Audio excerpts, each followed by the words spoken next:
My father enrolled us in private school to make sure that we get the best quality of education. The first few years of my childhood got wounded by domestic violence that my mom was going through every day by her in-laws. Because unfortunately it's part of culture in Afghanistan that as a bride, as a woman, no matter how hard you work for your in-laws, raising children, doing the household work, and taking care of the farm and the animals, you still get beat by them. That is the price you have to pay for being a woman every day. So every morning, besides my breakfast, I used to be the witness of my mom's suffering of domestic violence. I couldn't stop it, but I would silently cry with her and try to wipe her tears with my little innocent fingers that were supposed to hold books and pen.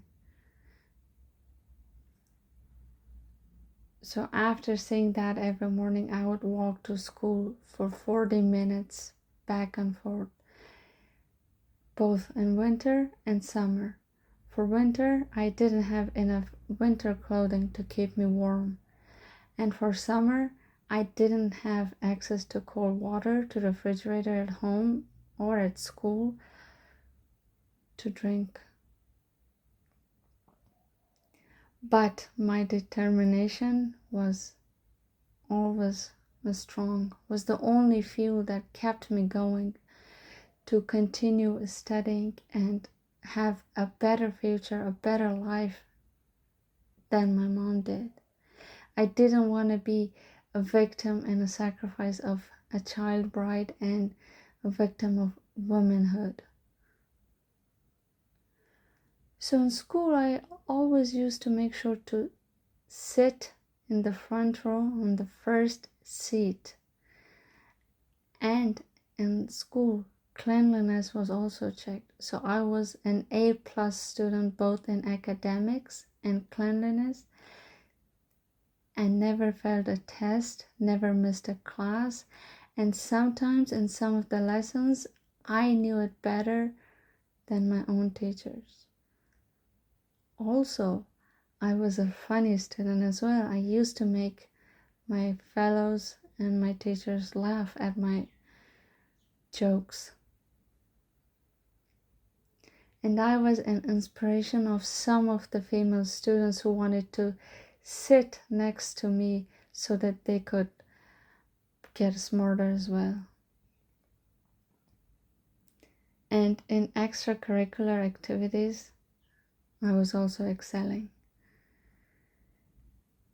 And since 6th grade, when teachers would ask what I wanted to do in the future, and even when my class fellows asked, my answer was the same, that I will go to the US and study. A dream too big, but in my childhood imagination, it was a big possibility.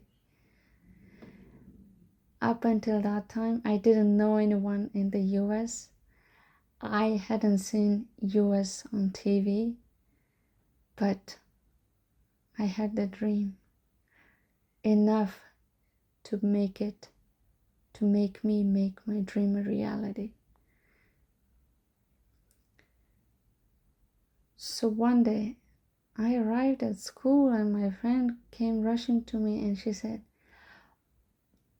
"Do you know that our school received a threat letter from the Taliban saying that we will come bomb your school? If you want, you can close your school for good." That news scared me a little bit, but it didn't shatter me, and it was not scary enough to stop me from going to school, to stop me from dreaming big. and to stop me from changing my future as a woman. I continued going to that school,